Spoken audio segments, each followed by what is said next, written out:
Bismillahirrahmanirrahim. Assalamualaikum warahmatullahi wabarakatuh. Bismillahirrahmanirrahim. Alhamdulillahilladzi arsala rasulahu bil huda wa dinil haqq liyudhhirahu 'alad dini kullih wa kafa billahi shahida. Wassalatu wassalamu ala sayyidina Muhammadin al-mab'uts rahmatan lil alamin wa ala alihi wa ashabihi alladhina tabat nufusuhum wa safat qulubuhum fakanu humus sadatal mansurin wa ba'du. Jamaah Masjid Al-Istiqamah yang dirahmati Allah Subhanahu wa taala. Alhamdulillah, puji syukur kehadirat Allah Subhanahu wa taala yang atas berkat limpahan rahmat, taufik dan hidayahnya, alhamdulillah pada malam hari ini kita masih diberi nikmat sehat, masih diberi nikmat waktu luang dan nikmat kesempatan, sehingga kita masih bisa menunaikan kewajiban-kewajiban kita, masih bisa salat maghrib berjamaah dilanjutkan dengan talabul ilm, dan tentunya mudah-mudahan apa yang kita lakukan ini mendapatkan ridha dari Allah Subhanahu wa taala dan menjadi bagian dari amal-amal saleh kita yang terima di sisinya. Amin.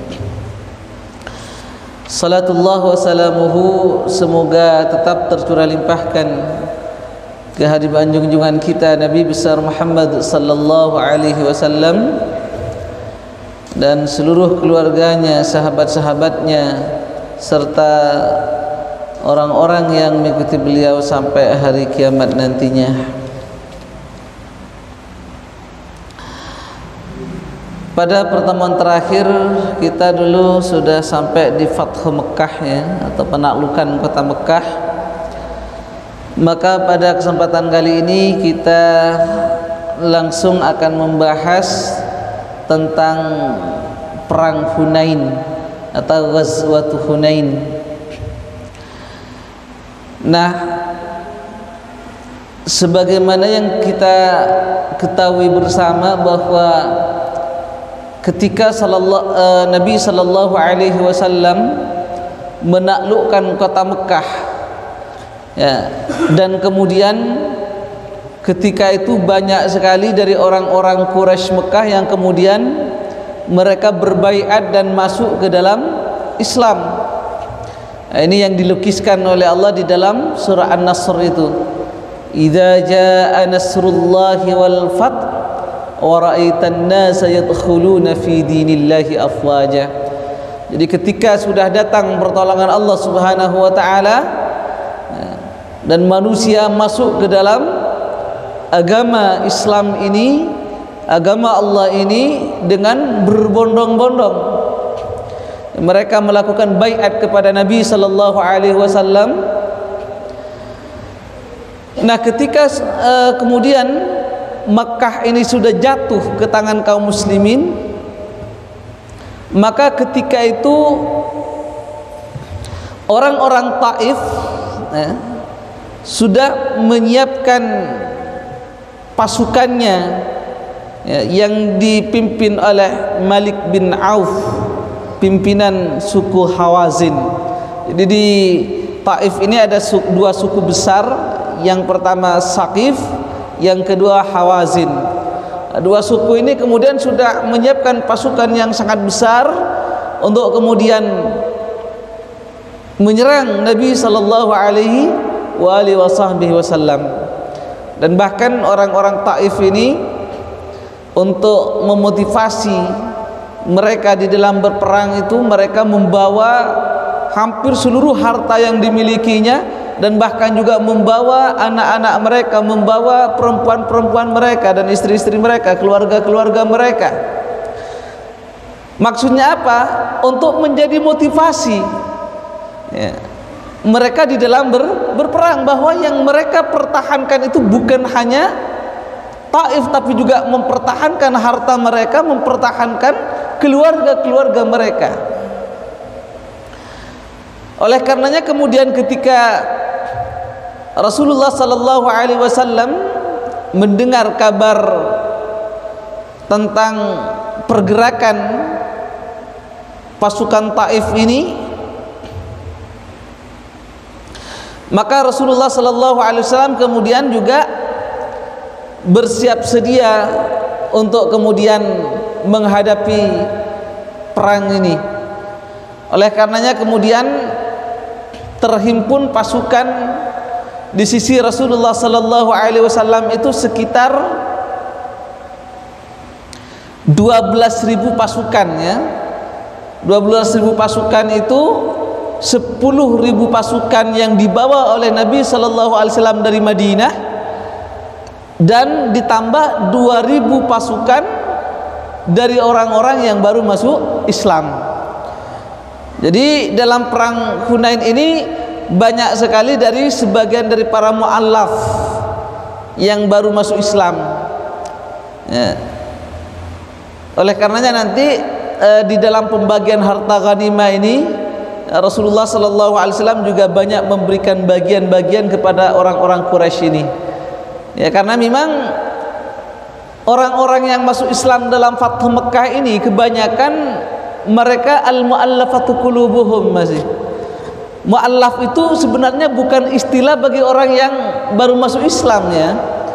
Karena kalau seperti Khalid bin Walid atau seperti para beberapa sahabat-sahabat yang lain, Amr bin As, walaupun mereka baru masuk Islam tapi tidak disebut mu'allaf gitu. Mu'allafatu qulubuhum itu artinya adalah orang yang masih butuh dijinakkan hatinya.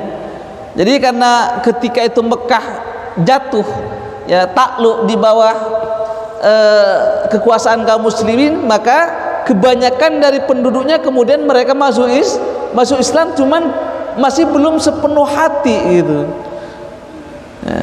Maka masih banyak para mu'allaf yang juga ikut di dalam perang ini, ya. Al-mu'allafatu qulubuhum itu orang yang masih butuh dijinakkan hatinya. Makanya kalau kita baca di dalam konsep fikih itu tentang penafsiran al-mu'allafatu qulubuhum, orang yang juga dapat bagian harta zakat, para ulama itu tafsirnya itu sangat luas sekali, ya. Bahkan termasuk juga orang yang ditakuti kejahatannya itu juga boleh diberi zakat untuk menjinakkan hati mereka. Dan bahkan sebagian ulama ada yang memperbolehkan memberikan zakat kepada orang kafir yang diharapkan masuk Islamnya, gitu. Artinya kalau dengan zakat itu sekiranya mereka bisa masuk Islam, nggak apa-apa. Bahkan zakat itu diberikan kepada orang kafir, karena itu masuk dalam konteks penafsiran mu'allafatu qulubuhum yang tafsirannya itu sangat luas sekali. Ya, termasuk di dalam perang Hunain ini, diantaranya mereka diikuti oleh para mu'allaf, ya, yang baru masuk Islam, yang mereka masuk Islam sebenarnya bukan keyakinan sepenuhnya terhadap kebenaran Islam, itu masih banyak keraguan gitu. Karena mereka sudah tidak bisa melawan lagi, pilihan terakhirnya ya mereka harus masuk Islam gitu. Jadi masih banyak yang seperti itu. Makanya kemudian Nabi sallallahu alaihi wasallam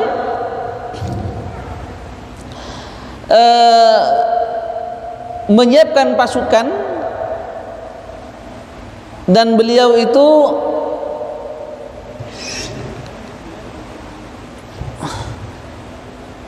kemudian juga karena persenjataannya kurang, ya, dan bahkan peralatan-peralatan perang itu, kemudian beliau Nabi sallallahu alaihi wasallam meminjam peralatan perang itu dari seorang yang masih musyrik, namanya Safwan bin Umayyah, ya, meminjam sekitar beberapa senjata dan 100 baju besi, ya, 100 baju besi yang kemudian ini disewa oleh Nabi sallallahu alaihi wasallam. Dan ketika selesai perang Hunain ini, kemudian ketika Nabi sallallahu alaihi wasallam hendak membayarkan sewa dari baju besi ini, kemudian bahkan Safwan bin Umayyah ini kemudian mengikrarkan diri masuk Islam. Ya. Jadi peralatan perangnya itu bahkan Rasulullah meminjam kepada orang yang musyrik di sini, yang belum masuk Islam. Nah, ketika kemudian dalam perang Hunain ini pasukan kaum muslimin melihat pasukan yang sangat besar sekali, karena inilah pasukan terbesar yang kemudian ada dalam sejarah kaum muslimin ketika itu. Belum pernah pasukan kaum muslimin itu menghimpun pasukan sebesar di dalam perang Hunain ini. Ya. Belum pernah. Makanya kemudian timbul di dalam hati mereka itu sebagiannya ujub. Jadi takjub terhadap jumlah kaum muslimin yang sangat banyak sekali. Sehingga terbersih di dalam hati mereka itu, mereka mengatakan pada hari ini tidak mungkin kita akan terkalahkan. Pada hari ini tidak mungkin kita akan terkalahkan. Kenapa? Karena jumlah pasukan kaum muslimin itu begitu besar ketika itu, sangat banyak sekali. Tapi coba kemudian apa yang terjadi dalam perang Hunain itu? Ketika kemudian pasukan kaum muslimin ini sudah mulai menuruni lembah Hunain, tiba-tiba kemudian diserang secara mendadak dari atas bukit, dari lorong-lorong sempit, sehingga pasukan kaum muslimin ketika itu serentak kaget dan terpukul mundur, kocar-kacir ketika kemudian diserang secara dadakan itu. Ini misalnya dilukiskan oleh Allah ya di dalam surah At-Taubah itu, misalnya laqad nasarakumullahu fi mawatin katsirah wa fi yawma hunainin idz a'jabatkum kathratukum wa lam tughni 'ankum syai'a. Ya. Jadi sungguh kata Allah, kami telah menolong kalian di berbagai macam medan pertempuran, dan termasuk di dalam perang Hunain ketika kalian dicongkakkan dengan banyaknya jumlah pasukan. Dan ternyata banyaknya jumlah pasukan itu sedikit pun tidak memberikan manfaat apa-apa kepada kalian ya. Sehingga hampir saja pasukan kaum muslimin dalam perang Hunain itu mengalami kekalahan ya, kocar-kacir ketika kemudian diserang secara mendadak. Sampai-sampai kemudian yang bertahan di sisi Rasulullah Sallallahu Alaihi Wasallam itu hanya sebagian sahabat-sahabat utama saja ya. Dan kemudian apa? Nabi Sallallahu Alaihi Wasallam memberitakan kepada pamanda beliau yang ikut serta bersama beliau ketika itu, Sayyidina Abbas radhiyallahu an. Sayyidina Abbas itu adalah pamanda beliau karena saudara dari bapaknya, dari Abdullah bin Abdul Muttalib ya. Dan Sayyidina Abbas ini memang mempunyai suara yang menggelegar ya. Jadi suaranya itu kencang banget gitu. Maka Nabi SAW memerintahkan kepada Sayyidina Abbas untuk berteriak memanggil para sahabat-sahabat, terutama adalah orang-orang yang telah berbaiat di perjanjian Hudaibiyah ya. Orang-orang yang sudah berbaiat di perjanjian Hudaibiyah itu dipanggil, ya ahla Syamrah ya, pokoknya dipanggil orang-orang Muhajirin, orang-orang Ansar. Dan ketika para sahabat itu mendengar teriakan dari Abbas bin Abdul Muttalib, pamanda Nabi Sallallahu Alaihi Wasallam, mereka spontan kemudian menyadari ya, dan mereka kemudian lari kembali ke medan pertempuran seperti sapi-sapi yang sedang mengamuk gitu. Dan mereka langsung berhimpun di sisi Rasulullah Sallallahu Alaihi Wasallam, dan disitulah kemudian Allah menurunkan pertolongannya, memberikan sakinah, ketenangan kepada kaum muslimin. Dan ketika itulah kemudian perang itu berkecamuk dengan sangat dahsyatnya, yang kemudian sampai kemudian pasukan Hawazin, pasukan Saqif ini mengalami kekalahan yang sangat parah, dan mereka meninggalkan harta-harta yang begitu banyak, harta-harta rampasan yang begitu banyak yang dimiliki kaum muslimin ketika itu ya. Pelajaran penting yang bisa kita ambil dari pelajaran ini diantaranya ya, bahwa di dalam, terutama di dalam ketika kita berdakwah, berjihad, ya, kesalahan sedikit pun, maksiat yang dilakukan sekecil apapun itu akan sangat berdampak luar biasa. Ya, coba kita lihat apa yang menjadi penyebab kocar kacirnya kekalahan kaum muslimin di awal-awal pertempuran ini. Hanya karena sedikit ujub, hanya sedikit rasa takjub terhadap di mana mereka kemudian menggantungkan kemenangan itu tidak lagi kepada Allah, tapi karena jumlahnya besarnya pasukan, sehingga Allah uji kemudian dengan dengan serangan yang secara tiba-tiba yang dilakukan oleh orang-orang Hawazin itu, sehingga hampir saja pasukan kaum muslim itu mengalami kekalahan, sampai kemudian pertolongan Allah itu Allah turunkan di detik-detik terakhir pertempuran itu. Makanya kalau lebih fatalnya lagi di dalam perang Uhud itu, ya, perang Uhud itu apa yang menjadi penyebab kekalahan kaum muslimin? Ya, ketidakpatuhan sebagian dari para sahabat, terutama dari pasukan pemanah yang ditempatkan oleh Rasulullah di Jabal Rumat itu. Ada sekitar 50 pasukan pemanah yang sebelumnya Rasulullah telah berpesan kepada para sahabat ini, jangan engkau tinggalkan pos ini, baik kita dalam keadaan menang maupun kita dalam keadaan kalah. Tapi ketika kemudian pasukan kaum muslimin bisa memukul mundur pasukan Quraisy ketika itu, orang-orang Quraisy kemudian lari tunggang langgang dengan serbuan yang begitu dahsyat dari pasukan kaum muslimin dengan meninggalkan harta-harta rampasan mereka, sehingga kaum muslimin ketika itu tergoda untuk kemudian mengambil harta rampasan. Nah, ketika sahabat-sahabat yang lain ini mengambil rampasan perang, nah orang-orang yang di Jabal Rumat ini ya ikut tergoda gitu. Ini kalau kita nggak ngambil sekarang, maka kita nggak akan kebagian nantinya. Ya, sehingga mereka turun dari posnya, padahal Rasulullah sudah diingatkan sebelumnya, jangan sampai engkau meninggalkan pos kalian, baik kalian dalam keadaan menang maupun kita dalam keadaan kalah. Itu pesan Nabi. Nah, sampai pimpinan yang ditempatkan di Jabal Rumat itu berteriak mengingatkan mereka tidak peduli. Ya, hanya tinggal beberapa orang saja di Jabal Rumat itu yang bertahan.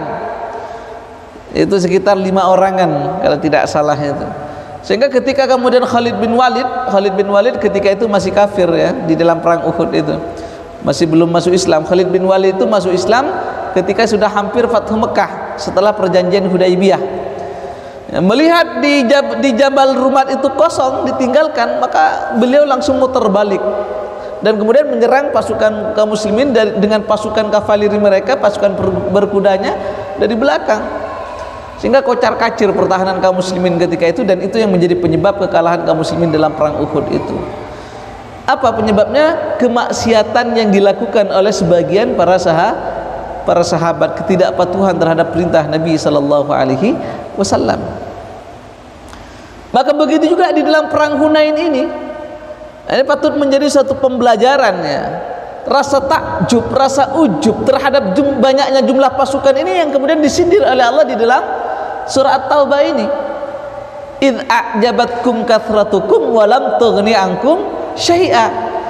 Jadi ketika engkau dicongkakkan dengan banyaknya jumlah pasukan, ternyata banyaknya jumlah pasukan itu ternyata tidak sedikit pun memberikan manfaat apa-apa kepada kalian.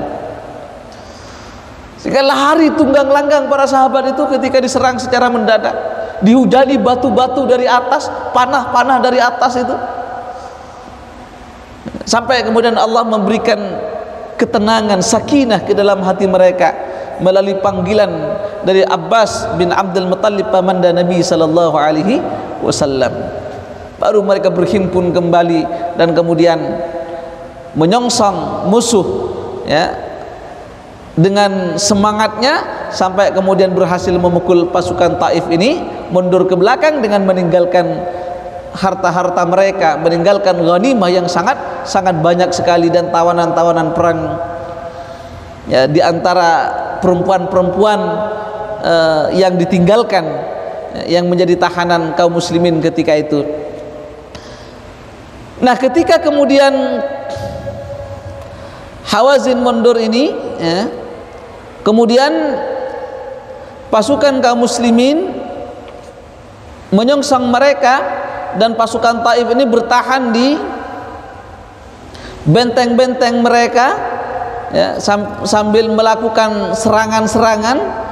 Dan bahkan di sini dikatakan Rasulullah Sallallahu Alaihi Wasallam itu sampai sekitar setengah bulan, ya. Bahkan riwayat yang lain sampai mengatakan 20 hari dalam pengepungan Taif ini. Nah, ketika kemudian, karena secara ini begini, daerah Taif ini adalah daerah pertanian, ya, tanahnya subur, ya. Kalau mungkin kalau di sini itu daerah Bogornya gitu. Jadi pertanian subur, kebun-kebun kurma banyak. Jadi sehingga walaupun kemudian kaum muslimin itu akan mengepung dalam 1 tahun, mereka masih bisa bertahan hidup gitu. Oleh karenanya kemudian pilihan yang diambil Rasulullah Sallallahu Alaihi Wasallam ini adalah pilihan yang sangat rasional sekali, ya. Jadi ketika itu kemudian beliau memutuskan kemudian untuk kembali, ya, ke Ji'ranah, ya, tempat di mana kemudian harta-harta rampasan perang itu ditaruh di situ. Dan sebagian sahabat bahkan meminta kepada Nabi Sallallahu Alaihi Wasallam untuk kemudian mendoakan kehancuran Saqif, untuk mendoakan kehancuran orang-orang Taif ini. Tapi kemudian apa yang dilakukan beliau? Beliau mendoakan hidayah kepada orang-orang Taif ini. Beliau berdoa mudah-mudahan mereka datang untuk kemudian menyatakan keislamannya, ya. Dan betul, ya, tidak lama setelah itu pasukan orang-orang Taif ini juga datang kepada Rasulullah Sallallahu Alaihi Wasallam, dan mereka menyatakan diri tunduk kepada Madinah, dan mereka menyatakan keislamannya. Dan bahkan mereka kemudian memegang Islam ini dengan kuat. Dan bahkan ketika Rasulullah Sallallahu Alaihi Wasallam wafat, Taif menjadi salah satu dari 3 tempat yang tidak murtad kembali, ya. Karena pasca meninggalnya Rasulullah atau wafatnya Rasulullah Sallallahu Alaihi Wasallam itu, hampir di seluruh daerah-daerah itu banyak orang yang murtad kembali dari Islam. Muncul orang-orang yang enggan membayar zakat. Tapi 3 tempat ini, Madinah, Mekah, dan Taif, termasuk daerah yang tetap tidak ada yang murtad kembali dari Islam, ya. Artinya Islamnya orang-orang Taif ini wahasuna islamuhu, mereka berislam dengan Islam yang sungguh-sungguh dan kuat keislamannya. Nah, kemudian Nabi Sallallahu Alaihi Wasallam memerintahkan pembagian harta ghanimah itu, membagikan harta-harta ghanimah, dan beliau banyak memberikan harta rampasan itu terutama juga kepada orang-orang yang tadi, para mu'allaf yang baru masuk Islam.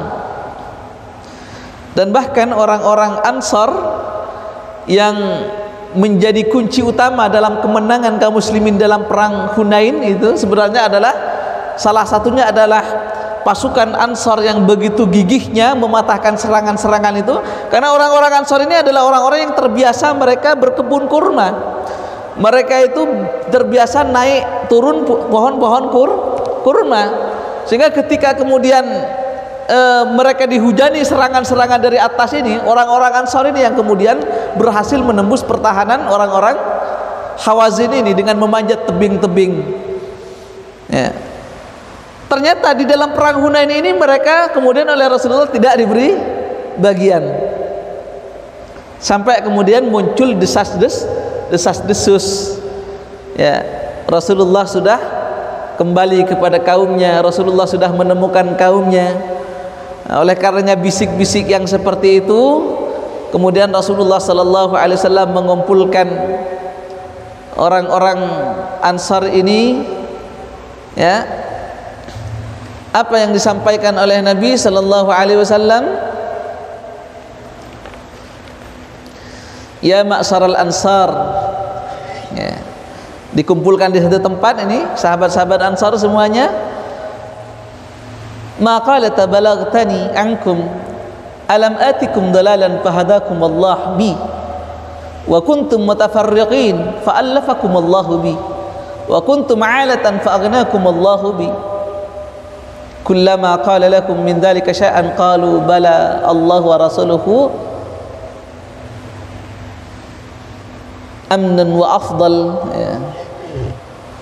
Jadi kata Rasulullah sallallahu alaihi wasallam, wahai orang-orang Ansar, apa yang telah sampai kepadaku tentang kalian, bukankah sebelum aku datang engkau adalah orang-orang yang sesat, maka kemudian lantaran aku Allah memberikan hidayah kepada kalian,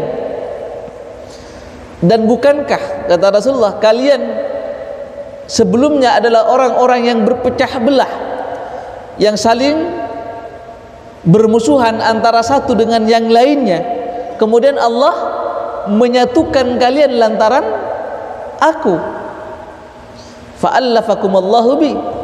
Terus kata Nabi kemudian wa kuntum 'alatan fa'aghnakumullahu bi, dan bukankah sebelumnya engkau adalah orang-orang yang kekurangan, dan kemudian Allah mencukupkan kalian lantaran aku, dengan banyaknya ghanimah, harta-harta rampasan perang, kemudian mereka menjadi sejahtera dengan itu. Ya, setiap kali Nabi SAW berbicara seperti itu, ya, orang Ansar itu menyebut Allah dan Rasulnya yang utama, Allah dan Rasulnya yang benar. Tsumma qala ala tajibuni ya ma'syaral Ansar, kenapa engkau tidak menjawabku wahai orang-orang Ansar, kata Nabi, kenapa engkau hanya diam saja? Maka mereka berkata, qalu bimadza najibuka ya Rasulullah, Allah wa rasuluhu al-mann wal fadl. Ya. Apa yang harus kami jawabkan wahai Rasulullah, Allah dan Rasulnya adalah yang pendapat engkau ya Rasulullah, yang benar, yang tepat gitu. Maka apa kata Rasulullah, bukankah engkau bisa menjawab dan mengatakan, ama wallah law syi'tum laqultum falsadaqtum ataina mukadziban fasadaqnaka wa makhzulan fanasarnaka wa taridan faawainaka wa a'ilan faasinaka fasahu balil manna alaina lillahi wa rasuluh. Jadi kata Nabi, kenapa engkau tidak menjawab? Seandainya engkau menjawab dan jawabanmu itu betul, kenapa engkau tidak kemudian menjawab, ya Rasulullah, bukankah engkau datang kepada kami sebagai orang yang didustakan, kemudian kami membenarkan engkau, dan bukankah engkau datang sebagai orang yang terusir, kemudian kami menampung engkau ya Rasulullah. Nah, ini kata Rasulullah kepada orang-orang Ansar, kenapa engkau tidak menjawab begitu? Kalau engkau menjawab begitu, itu pun betul, tidak salah. Dan bukankah engkau datang kepada kami dalam keadaan kekurangan, dan kemudian kami membantu engkau? Dan ketika itu kemudian sahabat-sahabat Ansar itu makin terenyuh ya, ketika Rasulullah sallallahu alaihi wasallam berkata demikian, tetap mereka pendapat engkau ya Rasulullah tetap yang benar dan utama. Kemudian Rasulullah sallallahu alaihi wasallam melanjutkan kata-kata yang semakin menukik kepada orang-orang Ansar ini. Ya, apa kata Rasulullah kemudian? Awajadtum ya ma'syaral ansar fi anfusikum min ajli la'at ya, minad dunya ta'allafat biha qauman liyusallimu ya, wa wakaltukum ila islamikum ala tardan ya ma'syaral ansar ayyadhaban nas bisyati wal ba'ir wa tarju bi rasulillah ila rihalikum. Wahai orang-orang Ansar, tidakkah engkau rela jika aku ambil sejuput sampah, ya, sejuput sampah dari dunia ini untuk aku berikan kepada orang-orang yang kemudian aku harapkan semakin kuat keislaman mereka? Tidakkah engkau ridha wahai orang-orang Ansar ketika orang-orang manusia semuanya pulang dengan membawa kambing-kambing mereka, dengan membawa unta-unta, sementara engkau pulang ke Madinah dengan membawa Rasulullah sallallahu alaihi wasallam. Ketika kalimat ini disampaikan oleh Nabi, tambah bercucuran air mata sahabat-sahabat Ansar ini. Sementara kata Nabi, aku kepada kalian itu sudah yakin tentang keislaman kalian, sudah percaya dengan keislaman kalian. Sementara orang-orang itu saya ambil sampah dunia ini hanya sekedar untuk semakin menguatkan keislaman mereka. Tidakkah engkau ridha dengan itu? Tidakkah engkau ridha ketika orang-orang pulang dengan membawa kambing, unta, harta, sementara engkau pulang ke Madinah dengan membawa Rasulullah sallallahu alaihi wasallam? Semakin menangislah orang-orang Ansar ini. Kenapa? Karena yang menjadi kekhawatiran orang-orang Ansar ketika itu, takut ketika kemudian Mekah sudah takluk, ya, Nabi sallallahu alaihi wasallam itu kemudian memilih untuk tinggal di Mekah. Itu sebenarnya yang paling sangat dikhawatirkan oleh sahabat-sahabat Ansar ini. Maka dengan penegasan Nabi sallallahu alaihi wasallam ini, ketika kemudian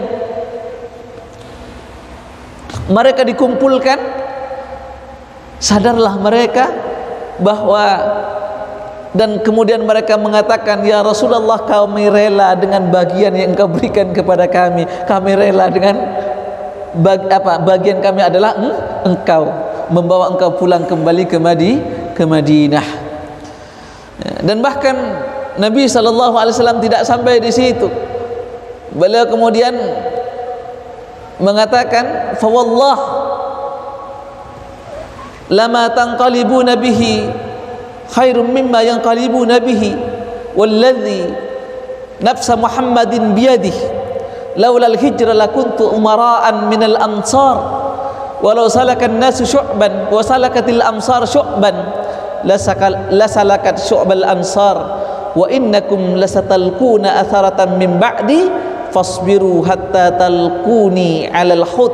Allahumma arhamil ansar wa abna'il ansar wa abna'il amsar. Fabakal qaum hatta khadalat lihahuhum wa qalu radina billahi wa rasulihi kisman wa nasiban. Jadi bahkan Rasulullah sallallahu alaihi wasallam melanjutkan, demi Allah, kata beliau itu, jika yang Muhammad berada di bawah kekuasaannya, jika bukan karena hijrah, niscaya saya ini akan menjadi orang-orang Ansar. Dan bahkan jika manusia berjalan di satu lorong, di lorong-lorong perbukitan, kemudian orang Ansar memilih satu jalan yang lain, maka niscaya saya akan mengikuti jalan yang ditempuh oleh jalan orang-orang Ansar, kata Nabi sallallahu alaihi wasallam. Dan kemudian beliau berpesan kepada orang-orang Ansar, sungguh setelah sepeninggalanku kalian akan mengalami semacam diskriminasi, maka bersabarlah kalian sampai kemudian engkau menjumpaiku di telaga Kausar, ya maksudnya. Maka kemudian beliau berdoa, Allahumma hamil ansar, ya Allah, berikan rahmat kepada orang-orang Ansar, kepada anak-anak orang Ansar, dan bahkan kepada cucu-cucu orang-orang Ansar. Maka ketika itu ya bertangis-tangisalahnya sahabat-sahabat Ansar ini, dan kemudian mereka berkata, radina, ya, radina billahi wa rasulihi qisman, maka kami ridha, ya, kami ridha dengan bagian mendapatkan Rasulullah sallallahu alaihi wasallam yang menjadi bagian kami. Ya, sehingga mereka pulang ke Madinah itu dengan tidak membawa rampasan perang ghanimah yang sangat besar yang diperoleh di dalam perang Hunain ini. Ya, karena memang Rasulullah sallallahu alaihi wasallam memberikan seluruh harta-harta rampasan perang itu untuk menjinakkan dari orang-orang yang baru masuk Islam, yang mereka sebenarnya masuk Islam itu masih belum dengan sepenuh hati, yang butuh kemudian dikuatkan keislamannya dengan diberikan sesuatu, mendapatkan sesuatu. Cuman di dalam pembagian ini kemudian nantinya ada beberapa orang-orang yang kemudian menyuruh Nabi sallallahu alaihi wasallam, "I'dil ya Muhammad." Berbuat adillah wahai Muhammad. Ini nanti yang kemudian menjadi bibit-bibit yang lahir dari orang-orang ini, nantinya orang-orang yang disebut di kemudian hari itu sebagai seorang orang khawarij, ya, khawarij. Ketika orang ini mengatakan i'dil ya Muhammad, Sayyidina Umar itu sudah ngambil pedang untuk apa? Membenggal batang leher laki-laki ini. Tapi kemudian dicegah oleh Nabi. Jangan wahai Umar, nanti orang-orang berkata Muhammad membunuh sahabatnya. Ya. Dan ini nanti kisahnya sangat panjang sekali terkait dengan beberapa orang ini, ya, yang ini menjadi awal lahirnya orang-orang khawarij. Ya, orang-orang khawarij yang kemudian mereka kalau disifati dalam beberapa hadis itu, salah satu ciri-cirinya kalau kita melihat ibadahnya orang-orang ini, ya, kita takjub dengan ibadahnya, seakan-akan tidak ada artinya ibadah kita kalau dibandingkan dengan ibadah-ibadah mereka itu.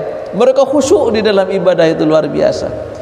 Tapi mereka juga disifati oleh Nabi, mereka keluar dari Islam itu seperti anak panah melesat dari busurnya.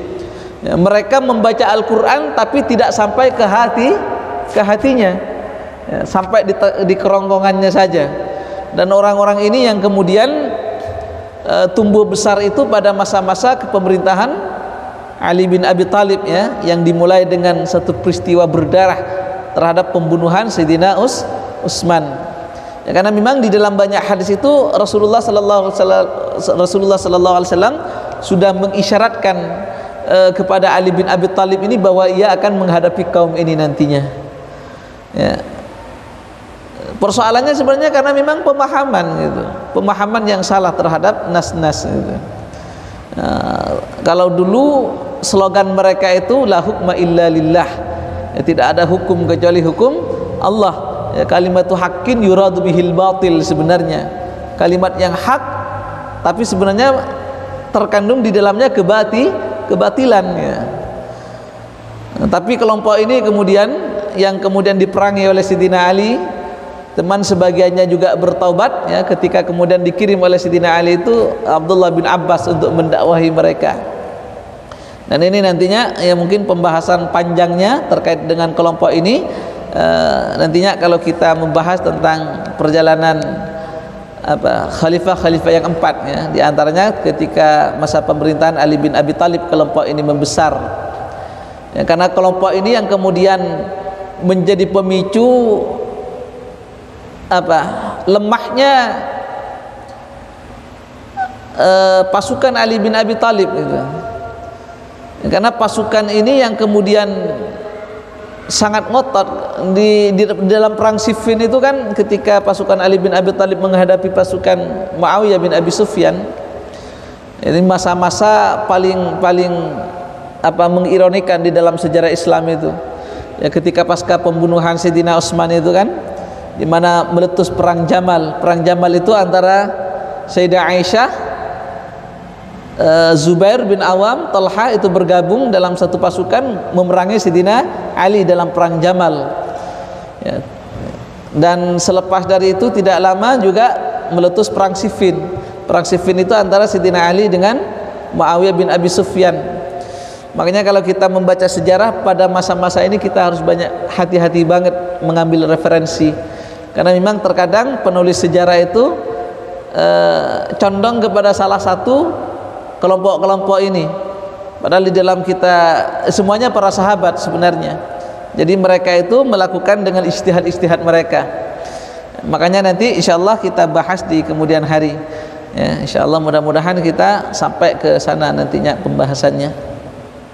Cuman kelompok-kelompok bibit ini sudah muncul di dalam perang Hunain ini, ketika ada salah seorang kemudian mengatakan, "Idil ya Muhammad, adillah engkau ya wahai Muhammad." Ya, kalau Rasulullah SAW sudah tidak dianggap adil, lalu siapa lagi yang bisa dianggap adil gitu. Dan kemudian Nabi Shallallahu Alaihi Wasallam itu setelah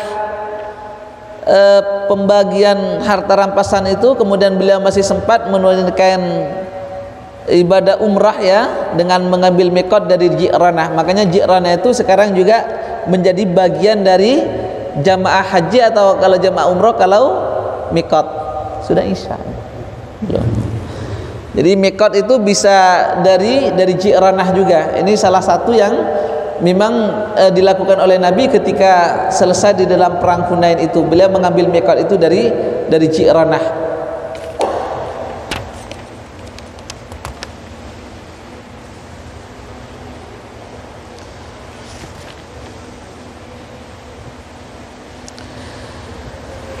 Dan bahkan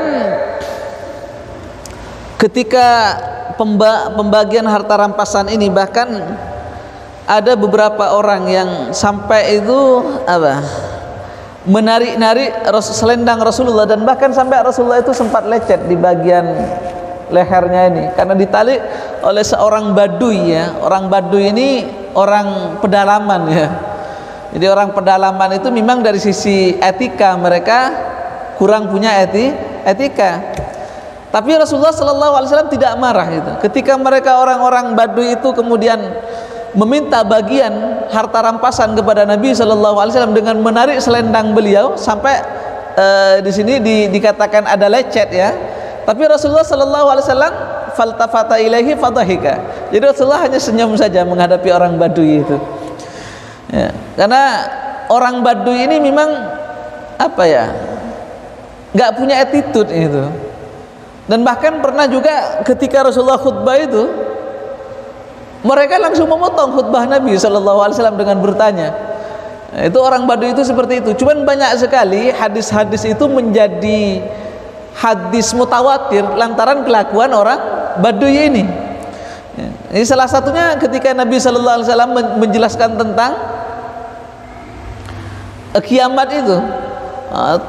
Ketika berkhutbah menjelaskan tentang kiamat, tiba-tiba orang Badui ini memotong. Ya Rasulullah, engkau menjelaskan tentang kiamat, kapan kiamat itu? Oleh Rasulullah nggak ditanggapi gitu. Makanya sebagian sahabat mengatakan Rasulullah kariha, artinya tidak senang, artinya karena dipotong gitu. Cuman sebagian sahabat mengatakan bahwa Rasulullah itu sebenarnya nggak dengar. Sebagian sahabat mengatakan begitu. Sampai 3 kali orang Badui ini motong Rasulullah sampai seperti itu. Akhirnya karena sudah sampai berkali-kali, ditanya balik oleh Nabi Shallallahu Alaihi Wasallam, apa yang sudah engkau persiapkan untuk menghadapi kiamat itu? Kata orang Badui, tidak ada ya Rasulullah, kecuali hanya karena aku cinta kepada engkau dan Allah dan Rasulnya. Maka apa kata Nabi? Anta maman ahbabtah, atau yusyarul mar'u maman ahabbah, dalam beberapa redaksi yang lain. Jadi seseorang itu nanti kelak di kiamat dikumpulkan oleh Allah bersama orang-orang yang dicintainya. Nah, lantaran berkah orang Badui yang tidak punya attitude ini, hadis ini menjadi hadis mutawatir. Dan bahkan para sahabat yang awalnya ketika itu kesel banget ngelihat apa yang dilakukan oleh orang Badui ini, spontan ketika itu sangat merasa bahagia sekali mendengar hadis ini. Sampai sahabat Anas bin Malik itu mengatakan, ibadahku, kata beliau ini, kalau dibandingkan dengan Umar, dengan Abu Bakar, tidak ada seujung kukunya ya. Dibandingkan dengan sahabat-sahabat yang mereka ibadahnya sangat luar biasa, tidak seujung kukunya. Tapi kata Anas bin Malik, tapi saya mempunyai harapan untuk membersamai mereka di dalam surganya Allah Subhanahu wa taala. Kenapa? Karena saya mencintai mereka semua. Ya. Maka demikian pula kita. Ya, dengan kita belajar sirah nabawiyah ini, harapan utama yang paling kita harapkan dari pembelajaran ini, bagaimana kemudian timbul kecintaan kita kepada Nabi Sallallahu Alaihi Wasallam. Ya mungkin ibadah kita dibandingkan dengan para sahabat ya, dengan para ulama-ulama ya, yang telah mendahului kita, apalagi dengan sahabat, dengan Rasulullah Sallallahu Alaihi Wasallam ya, bagaikan langit dengan sumur ya. Tapi kita tetap masih mempunyai harapan untuk membersamai mereka. Dengan apa? Itu dengan mencintai mereka. Karena cinta inilah yang kemudian menyebabkan kita bisa mendapatkan derajat yang tidak bisa dicapai dengan ibadah-ibadah kita. Ya, banyak sekali perlakuan-perlakuan orang Arabi ini yang kemudian direkam dalam banyak hadis itu. Di antaranya pernah juga orang Arabi ini dari pedalaman datang ke masjid Rasulullah sallallahu alaihi wasallam, pipisnya langsung di masjid gitu. Pipis di masjid gitu. Dimarahin oleh para sahabat itu, cuman dicegah oleh Rasulullah sallallahu alaihi wasallam. Ada di hadis Bulughul Maram itu ketika orang Arabi ya sama di dalam ketika Rasulullah sallallahu alaihi wasallam membagi ghanimah dalam perang Hunain ini, mereka tiba-tiba narik selendang Nabi dengan kasar gitu. Meminta jatah bagian gitu. Sampai di sini dikatakan lecet bagian leher Rasulullah sallallahu alaihi wasallam lantaran ditarik oleh orang Badui ini. Tapi Rasulullah hanya sekedar menoleh dan senyum saja. Nah, begitulah Nabi sallallahu alaihi wasallam yang akhlaknya sedemikian rupa, yang dan bahkan menghadapi orang-orang yang tidak mempunyai etika, karena ya Rasulullah maklum karena mereka adalah orang-orang Badui, orang-orang pedalaman. Nah, setelah itu kemudian Nabi sallallahu alaihi wasallam setelah melaksanakan umrah ya dengan mengambil miqat dari Ji'ranah, falamma faragha insarafa raji'an ila al-Madinah wastakhlafa ala Makkah Attab bin Usaid. Jadi setelah Nabi sallallahu alaihi wasallam selesai dengan segala urusannya, ya sudah membagikan semua harta rampasan terutama kepada para muallaf tadi, kemudian menasihati orang-orang Ansar yang sempat timbul desas-desus di kalangan mereka. Setelah semuanya selesai, beliau melakukan umrah dan kemudian menyerahkan kepemimpinan Mekah itu kepada Attab bin Usaid untuk menjadi pemimpin di Mekah Al-Mukarramah, yang menjadi wakil beliau. Al-ibrah wal idhat, beberapa ibrah yang bisa diambil dari perang Hunain ini mungkin nanti insyaallah kita bahas dalam pembahasan yang akan datang. Mudah-mudahan kita masih punya waktu dan masih diberikan usia yang panjang oleh Allah Subhanahu wa taala. Amin. Waffaqanallah lima yuhibbu yarda wa akhiran minni. Wassalamualaikum warahmatullahi wabarakatuh.